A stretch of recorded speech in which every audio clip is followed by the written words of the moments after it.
Vaya semanita llevamos, vaya semanita. Parecía que el combo del cartel de Vox tirando el feminismo y los derechos LGBTI a la basura, las declaraciones de Feijóo describiendo el maltrato machista por el que fue condenado Carlos Flores de Vox como un divorcio duro y el viraje a la derecha de la famosa filósofa feminista Amelia Valcárcel, que ha pedido el voto ni más ni menos que al PP, era insuperable. Pero no.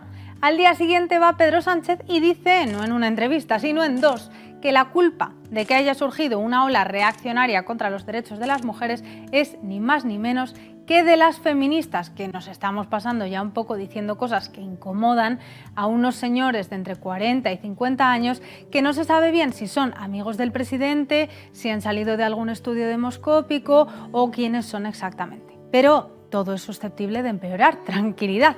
Ya para terminar de ponerle la guinda al pastel, va Ana Rosa Quintana, reina de la derecha mediática, y no se le ocurre otra cosa que entrevistar en su programa, ni más ni menos, que al presunto violador Dani Alves, que con una musiquilla apocalíptica de fondo aprovecha no ya para negar las acusaciones por enésima vez, sino para decir que, aunque no sabe si la presunta víctima tendrá la conciencia tranquila, él, pues la perdona. La audacia de este señor, como veis, no conoce límites. En fin, parece que el feminismo, o más bien el antifeminismo, se ha convertido en uno de los puntos clave de estas elecciones.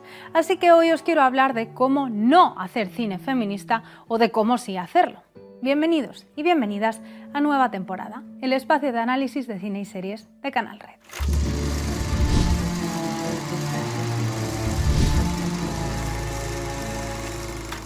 Hoy vengo un poquito enfadada. No lo voy a negar. No por lo que acabo de contar, que me sorprende un total de 0% más o menos, sino por culpa de una serie que me tiene en shock desde que vi el piloto. Os hablo de The Idol, la nueva serie de HBO creada por Sam Levinson, el director de Euphoria, y Abel Tesfaye, también conocido como The Weeknd, que ahora ocupa las noches de domingo en la plataforma. No sé a qué genio se le debió ocurrir estrenar semejante despropósito después de deleitarnos con maravillas como The White Lotus, The Last of Us o Succession. I'm Janice. I'm Holly. I'm Norma.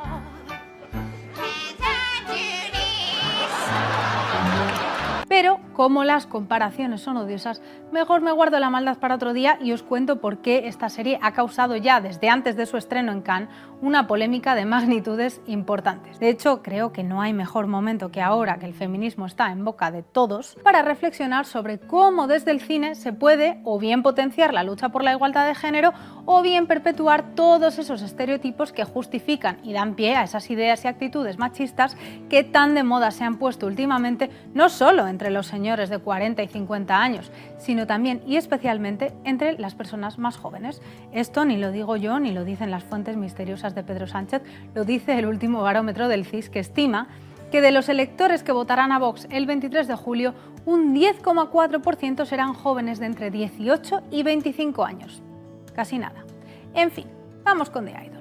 Primero de todo, ¿de qué va la serie y quiénes son sus creadores? Bien, pues The Idol cuenta la historia de Jocelyn, una estrella del pop que anda un poco perdida después de que su última gira se fuese a pique tras sufrir una crisis nerviosa por la muerte de su madre. Hasta aquí todo muy normal. Pero resulta que una noche de fiesta por Los Ángeles, Jocelyn conoce a Tedros, un empresario con un pasado un tanto turbio y unos comportamientos ya desde el principio bastante alarmantes que de manera inexplicable seduce inmediatamente a nuestra protagonista.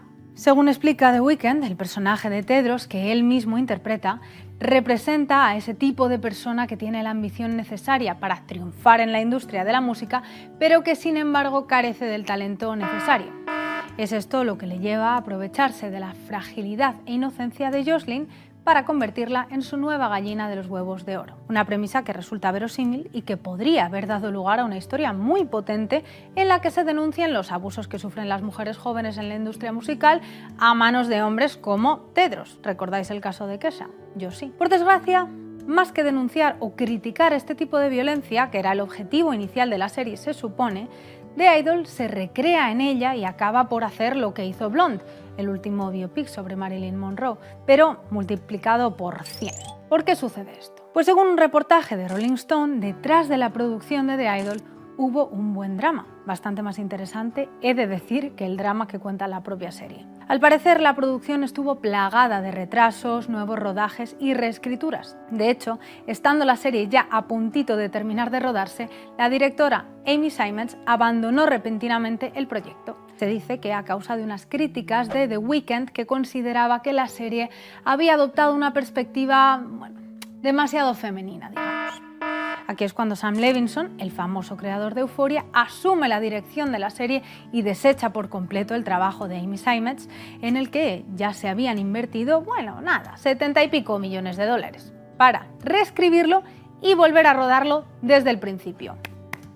Según contaron miembros del reparto y del equipo de producción a Rolling Stone, en el momento en que Levinson y The Weeknd, Dream Team, tomaron las riendas, la serie pasó de ser una comedia en la que se critica la naturaleza misógina y depredadora del negocio musical a convertirse en una fantasía sexual masculina de un amor prohibido que básicamente nos da a entender que todo lo malo que le ocurre a esta pobre chica se lo busca ella solita. En palabras de una de las fuentes citadas en el reporte, al principio era una serie sobre una mujer que se estaba encontrando a sí misma sexualmente y luego ya pasó a ser una serie sobre un hombre que abusa de esta mujer y a ella le encanta. Gran parte de la controversia que se ha formado en torno a la serie tiene que ver con las perturbadoras escenas sexuales entre los personajes de Jocelyn y Tedros, que varios críticos han calificado de pornotortura.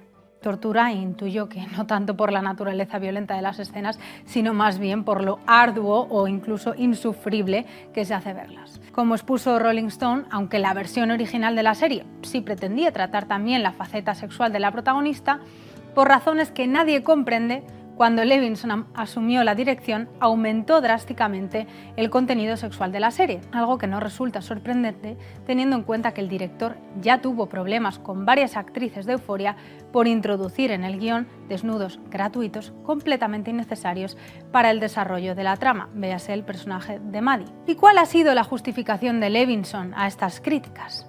Well, I mean, it's funny. I think that sometimes things that might be revolutionary are taken too far. I think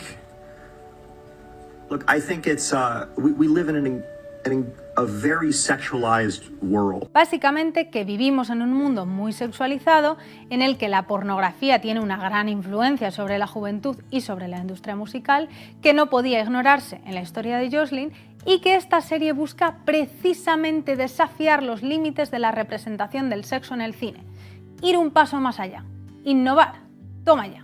Os cuento mi opinión. The Idol tiene de novedosa lo que yo tengo más o menos de fan de Santiago Abascal, para que os hagáis una idea, es decir, nada. Sería innovadora si hablase de las dificultades a las que se enfrentan las estrellas del pop, especialmente las mujeres, aprovechando las conclusiones que hemos sacado como sociedad en los últimos años al reexaminar el tratamiento que recibieron en su momento artistas como Britney Spears o Miley Cyrus, o el que están recibiendo ahora mismo a través de las redes sociales artistas como Selena Gómez o Ariana Grande. Sería innovadora si entrase de lleno a hablar de los problemas de salud mental que acarrea ser una estrella del pop, en la soledad, en las inseguridades, en las adicciones, en la vigilancia constante a las que están sometidas estas mujeres y sus cuerpos, que no son percibidas como personas, sino como productos multimillonarios diseñados para alimentar al monstruo del capitalismo. Sería innovadora si explorase el sexo, BDSM incluido, desde perspectivas no hegemónicas, en vez de seguir al pie de la letra los dictámenes de esa mirada masculina que Laura Mulvey ya criticaba en su ensayo Placer visual y cine narrativo,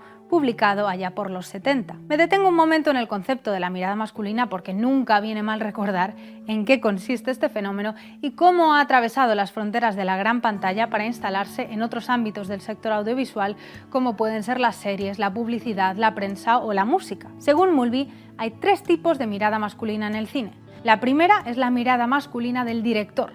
Como la mayoría de las películas están dirigidas por hombres, el objetivo y el efecto de la cámara suelen adoptar puntos de vista masculinos. El resultado de esto es que el público, independientemente de su género, mira a los personajes femeninos a través de los ojos de un hombre. Ejemplos típicos de este tipo de mirada masculina son los primeros planos o los planos panorámicos que se posan en partes específicas del cuerpo de una mujer, o las escenas en las que aparece un hombre observando activamente a una mujer que adopta una posición más pasiva. La segunda mirada masculina es la del público objetivo, un público masculino y heterosexual que obtiene placer sexual observando un cuerpo femenino desnudo o semidesnudo.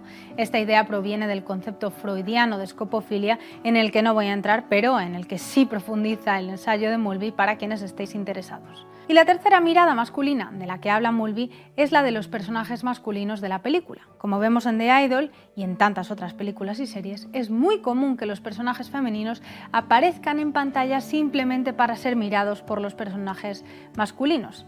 Esta interacción entre la mujer observada y el hombre que observa crea una atmósfera de complicidad entre los personajes y la audiencia objetivo, es decir, los hombres heterosexuales, mientras excluye a otras audiencias de sentir esa complicidad o, peor aún, impone sobre ellas una perspectiva que muchas veces va en su propio detrimento. ¿Por qué es relevante todo esto? Pues porque en los tres casos se coloca a los hombres en una posición de poder frente a las mujeres que no actúan, solo aparecen y cuyo único fin es proporcionar placer visual a los hombres dentro y fuera de la pantalla. Esto lo escribió Mulvey en 1975, es decir, hace casi medio siglo.